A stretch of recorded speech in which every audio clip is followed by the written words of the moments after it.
from London, this is The World Today. Hello, I'm Jamie Owen. Welcome to the programme. Our top stories. Rebel groups take control of Syria's second city, Aleppo, their biggest advance since 2016. But Damascus responds with Russian-backed airstrikes.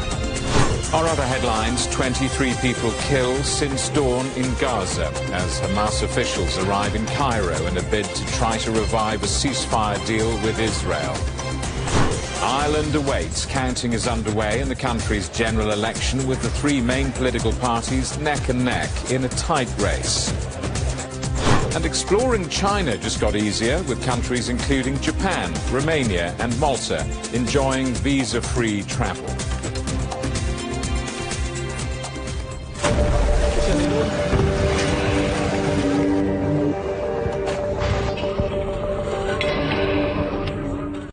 Rebel groups in Syria have made their biggest advance against President Assad's forces since 2016 by taking control of the majority of the city of Aleppo.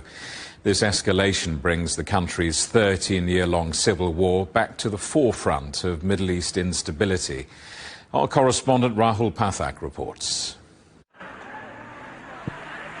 8 years after being forced out by troops loyal to President Bashar al-Assad, Syria's second-largest city, Aleppo, is once more in rebel hands. Thanks to God, and after 8 years of being displaced, today we return to Aleppo by the will of God. Thank God we just returned. It's an indescribable feeling to return to your country, your land and the place you were brought up in. The surprise offensive led by Islamist group Hayat Tahrir al-Sham and its allies began on Wednesday, bringing counterstrikes from Russian and Syrian warplanes. Despite this, the mood in the city was one of jubilation after the insurgent attack forced Syria's military to announce a temporary troop withdrawal on Saturday to prepare for what it called a counter-offensive.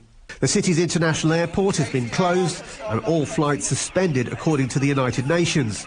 The fighting has also resulted in large numbers of Aleppo's residents fleeing to government-controlled territory. The 13-year-old civil war has so far claimed the lives of over 500,000 people, making it the second deadliest conflict of the 21st century. However, the latest rebel attack has reignited tensions in the civil war, which has remained largely dormant since 2020. It also represents the most significant challenge to the authority of President Bashar al-Assad. His main ally, Russia, has promised Damascus extra military aid, which Moscow said would start arriving over the next few days. The Kremlin said that it considered the attack an encroachment on Syria's sovereignty and that it supported the quickest possible establishment of constitutional order in the region. But some question how quickly that help might come. It seems that Russia, because the Russian army has moved and transferred the most advanced air warplanes to Ukraine, now they were not able to intervene straight away in the last 3-4 days. Now they just started to intervene just now. For the rebels, they'll be hoping that this offensive will be the start of a renewed push to overthrow Syria's leader, who's been in power since 2000. So this escalation in Syria, what are the broader implications for the Middle East? Well, what we've seen here over the last couple of days, the ripples of it are going to be felt right across the region, but we'll get to that in a moment.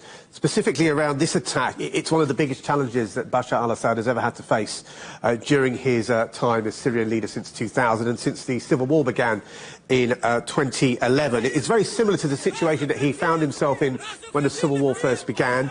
The rebels back then enjoyed significant success. They captured large parts of the country, specifically in the north and the east. Aleppo is actually in the north of the country.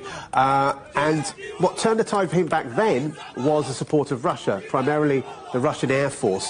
It allowed his forces to retake much of that lost territory, and since 2020 the conflict has reached a bit of a stalemate. However, this time around, although Russia has said we will continue to support Assad, obviously Russia has the Ukrainian war to deal with right now, so that's probably its primary focus. Also, Syria has traditionally enjoyed the backing of Iran and Iranian-backed militia groups like Hezbollah, but recent Israeli airstrikes have severely weakened Hezbollah in particular as a military fighting force and Iran's ability to help Syria, which has been so crucial in the past. Rahul, thank you very much. Our correspondent Rahul Pathak. Well, Israel's Prime Minister Benjamin Netanyahu has been briefed on these developments in Syria and the ceasefire with Hezbollah in Lebanon that's now holding for a fourth day. Our correspondent Jonathan Redjev is in Tel Aviv. So let's begin, Jamie, with the ceasefire in Hezbollah. Is it holding? Yes. Is it completely quiet? Absolutely not. Just today, we can report of at least 3 different incidents in which Israeli jets fired into Lebanon. The aim is never to kill operatives, as it was during the previous days, during the war days, but to disperse Hezbollah militants and to act against what Israel describes as violations of the ceasefire. 3 different incidents happening today. Israel, in one case, said it targeted a vehicle which was loaded with RPGs by Hezbollah militants, and in other 2 occasions where Hezbollah personnel were approaching infrastructures in the area where they're not meant to be. So this regarding Hezbollah. Now, of course, there are the developments in Syria, which you have just mentioned, and this is causing concern in Israel. Israel is trying to determine which outcome it would prefer in Syria, because both countries, whether the Assad regime or the rebels, none of them is, of course, much seen as a friendly neighbor in Israel, and the government now has to decide which one it would look as perhaps the lesser of the 2 evils. I think that Israel would prefer the rebels, simply because the Assad regime, as you also mentioned, is one that has very close ties with Iran, very close ties with Hezbollah.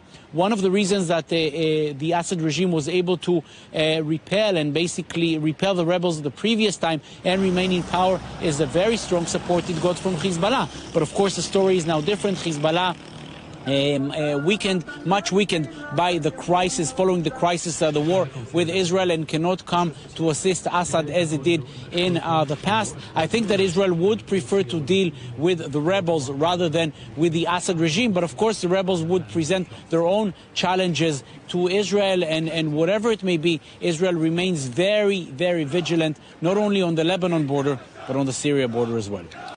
Well, military service is mandatory for young men and women in Israel, but as this conflict in Gaza continues, some are declining to sign up because of their political beliefs. Refusal can mean ending up in jail. Our correspondent Sarah Coates reports. It's draft day at a military recruitment centre near Tel Aviv, but not all of the teenagers who've turned up will be serving. Sol Bihar Salik and Ido Olam, 2 young men who refuse enlistment, drum up support for their decision. The Israeli military right now is acting in a way that only propels violence and brings us farther away from safety for us as Israelis, hostages, soldiers, and Palestinians. I think it's a big part of it is the militarism in our society. Since day one, they basically teach you about how you're supposed to go to the army and how you're supposed to sacrifice your life for this country. We want to break that. We want to break the status quo. These kind of objections are rare. Since October 7th last year, only a handful of young conscripts have refused service over their political beliefs. With most new recruits here today, they're very eager and excited to join the military. Whoever comes to kill you, kill him first. We're Jews, believing Jews. We do whatever God asks of us. They're confused. May God guide you to the correct path. Amen. Sophia Orr refused service in February and was jailed for 85 days. She knows what Sol and Ido are facing in military prison. My experience is obviously not nice. It's much better than the way the Palestinians get treated in prison, but it's still not nice, where I got yelled at and threatened for punishment if I kept talking about politics. With serving in the military so central to life in Israeli society, those who refuse say they're often shunned and even viewed as traitors. I get called a traitor, a self-hating Jew, getting told that I they want to kill me or rape me. Despite the fierce backlash, these refusers say they do have some support. Sol's dad, Erez, tells us he's proud that his son is willing to be jailed for his convictions rather than finding an easier way of avoiding military service. I spent most of my service in the Lebanon War. A couple of years later, I experienced the first uprising, the Intifada, and then the second one. So 3 wars in a lifetime is more than enough. I got injured. My father was injured when he was in the war in 67, 73. So we had enough of wars. As their arrest draws nearer, the reality of their situation sets in. Right now I'm really nervous. It's starting to hit me. Amid final hugs and words of support from their friends and family, the young men collect their belongings. It's unclear how long they'll be away, as many conscientious objectors have spent multiple stints in prison. Sol and Ido surrender to authorities and are taken off to jail, facing an uncertain future. Sarah Coates, CGTN, Tel Aviv. A Hamas delegation is set to arrive in Cairo to try to restart the talks on a ceasefire and hostage deal. At least 23 people have now been killed since dawn in Israeli attacks across Gaza, including 3 aid workers. Our correspondent Rami Al-Magari is in Khan Yunis. The story starts from the latest Israeli action in the CGTN neighborhood in east of Gaza City, where a building, a 5-story building, was reportedly pounded to the ground, and 7 people have been so far rescued, or 7 people did evacuated from that destroyed building in east of Gaza City in the CGTN neighborhood, where Israeli army actions have been intensified over the past few weeks. Actually, there was intense Israeli action in the northern parts of the Gaza Strip, mainly in Beit Lahia and Jabalia al-Nazla neighborhood, in an outer skirt of the Jabalia refugee camp. Another home was destroyed and people were killed. And by the way, state health officials in Gaza say that about 46 people have been killed today in Israeli actions in different parts of the region, including the southern Khan Yunis city, which is called the Gizan al-Najjar neighborhood in east of Khan Yunis. These are the actions that have been intensified over the past few days, either in Nusayrat refugee camp, in the northern Gaza Strip, in Gaza City. And as you just mentioned, that Hamas delegation is heading for Cairo for talks over ceasefire, possible ceasefire between Israel and Hamas. And let's mention here that the Israeli Prime Minister Benjamin Netanyahu had earlier pointed out that Israel might go for a limited ceasefire or a truce between Israel and Hamas, in which a number of Israeli hostages be released by Hamas, and followed by a 40-day truce. That's the hope of the population here, that these talks will bring about some kind of a change or a breakthrough in their own situation of war for more than 1 year now. Jamie. You're watching CGTN. Still ahead, visiting China without all that hassle. More countries are granted visa-free travel for up to 30 days.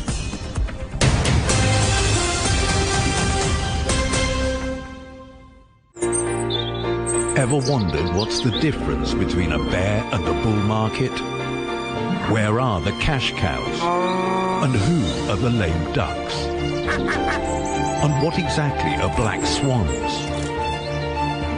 Grey rhinos and unicorn companies. Make sense of it all with global business, only on CGTN. I think it should be more global cooperation. I would like to hear more the voice of the developing countries. Globalization has lifted more than 1 billion people out of poverty. The green transition has to happen. It's a necessity. Well, China and the United States are important powers in the world. What unites us is much more than what divides us. And I believe China is committed to this agenda. Join me, Juliet Mann, to set the agenda at these times every weekend on CGTN.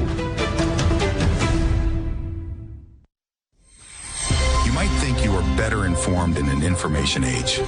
The fact is, people are more often misled by misinformation. You might think every voice is heard in a digital world. The fact is, many nations and peoples are still underrepresented. And data poverty shuts out many.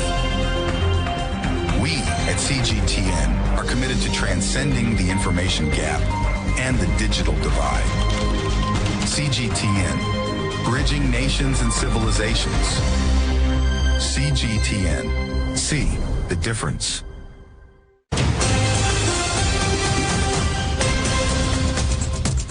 Hello, welcome back. A reminder of our top stories. Rebel groups take control of Syria's second city, Aleppo, their biggest advance since 2016. But Damascus responds with Russian-backed airstrikes.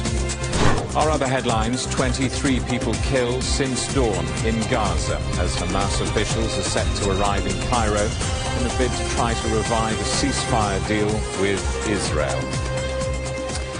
Ireland is counting the votes in its general election. It's a tight three-way race between the main political parties. The exit poll suggests the left-wing Sinn Féin party, which wants a united Ireland, has just over 21% of first preference votes, putting it narrowly ahead of the centre-right parties, Fine Gael and Fianna Fáil. It means the country is likely to be heading for another coalition government. Our correspondent Ken Brown reports now from Dublin.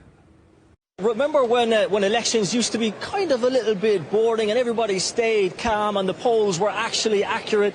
Well, welcome to the Irish elections and what feels like a real throwback. The voting happened yesterday, the counting is happening today, and while we don't have any definitive results yet, what we do have is a very comprehensive 500-person exit poll that we got last night. It came out at 10 p.m. That asked over 5,000 people outside voting stations who they voted for and why they did so. Last election 4 years ago, it was very accurate, and that is pointing to pretty much a three-way tie, just what the polls were predicting. Sinn Féin looks like it may have got the most votes at around 21.1%, only marginally ahead of Fianna Fáil on 21%. Fine Gael back at around 19.5%, so everyone around that 20% mark. The thing about Sinn Féin is that if they do get the most votes, they will have the right to try and form a government.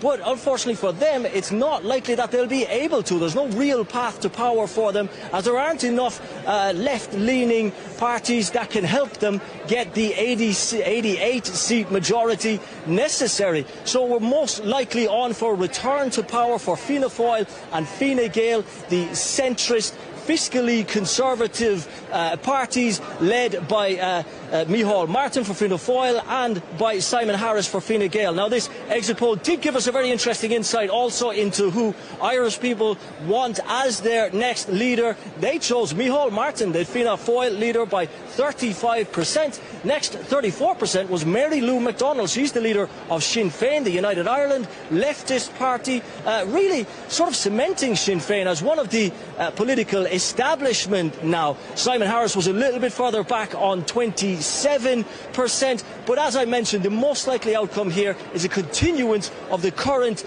incumbent government, a centrist government between Fianna Fáil and Fine Gael, likely with Micheál Martin as the leader there. So people here in Ireland, despite the housing emergency, despite the cost of living crisis, voting for stability and continuity, as one voter said to me at a polling station yesterday, better the devil you know, Jamie. At least 27 people have died in Nigeria after a ferry capsized in the Niger River. The boat was carrying around 200 passengers, most of them women, to a weekly food market. It's thought more than half of the people on board are still missing as the rescue operation continues. Authorities in Georgia have detained over 100 people after thousands of pro-EU protesters took to the streets of the capital, Tbilisi. It was the second night of demonstrations following the government's decision to suspend accession talks with the European Union.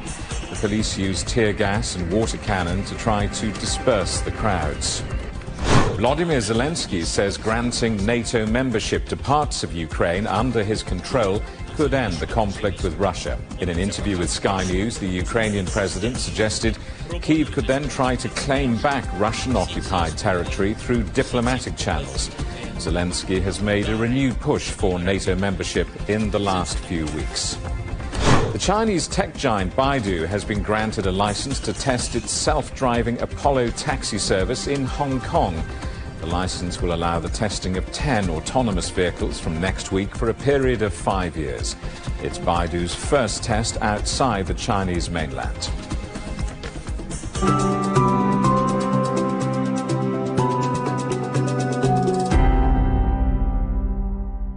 Exploring China just got a little easier. China has expanded visa-free travel to 9 other countries, including Japan, and 8 European nations.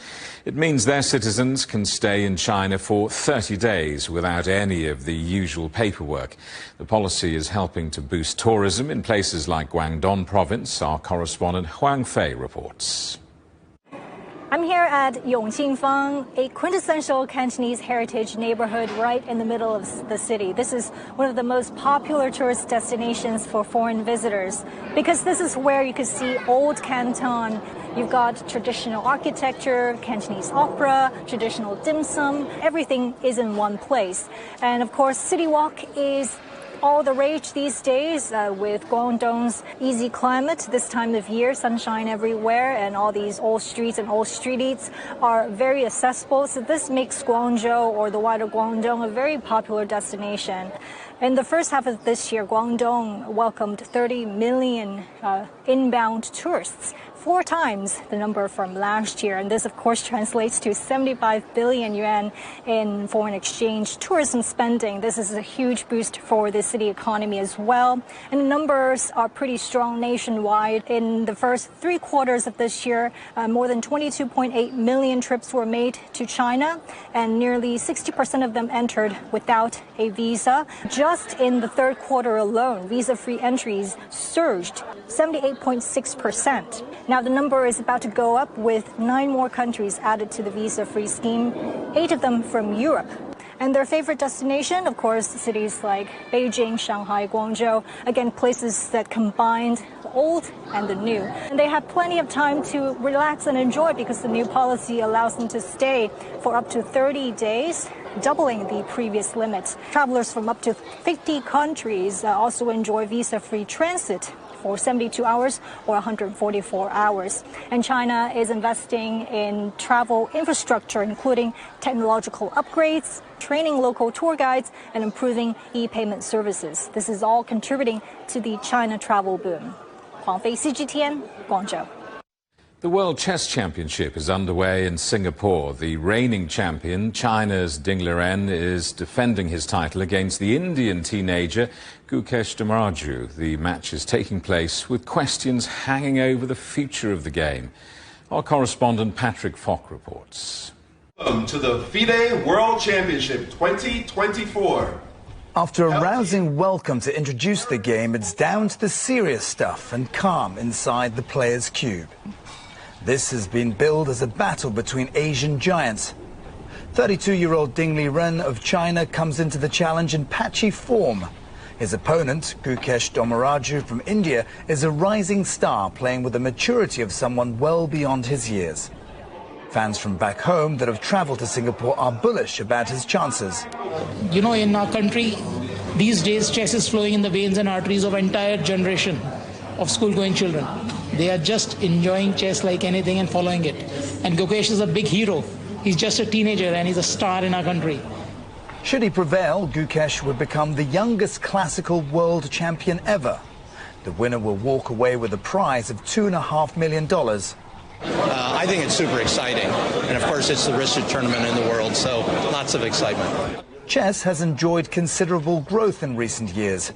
Many people turned to the game in particular during the COVID-19 pandemic. But the surge in the number of people playing chess has mainly been online. The world's biggest chess platform, chess.com, now boasts 190 million users worldwide. That's compared to about 51 million at the start of 2020. The boom in online chess has raised questions over the championship format and whether it still represents the pinnacle of the sport. Added to that, the absence of Magnus Carlsen looms large over this event.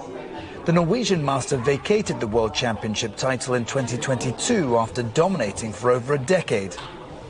Some say this is no longer a match for the title of the best player in the world. But I still think that there's an appeal to become the world chess champion. It is very unclear what's going to happen if Magnus plays Gukesh right now, I would say it, or with Ding. Actually, it's super unclear. But you know, there's still this hunger for the top young chess players to one day to become the world chess champion. So I don't see that going away. I don't see the prestige of that being sort of diluted over time. Still, the championship clash in Singapore brings plenty of buzz, and no matter who wins the best of 14 games event, will surely generate more interest in the sport in the massive markets of India and China. Patrick Falk, CGTN, Singapore. The headlines again. Rebel groups take control of Syria's second city, Aleppo, their biggest advance since 2016. But Damascus responds with Russian-backed airstrikes. Our other headlines, 23 people killed since dawn in Gaza as Hamas officials arrive in Cairo in a bid to try to revive a ceasefire deal with Israel. And exploring China just got easier, with countries including Japan, Romania and Malta enjoying visa-free travel. That is the world today. Thank you for watching. There's more news on CGTN Europe's channel on the Telegram app, or scan the QR code on the screen to get stories and updates sent direct to your phone. More news at the top of this hour. Coming up next, The Agenda with Juliet Mann. For now, from all of the news team in London, it's goodbye.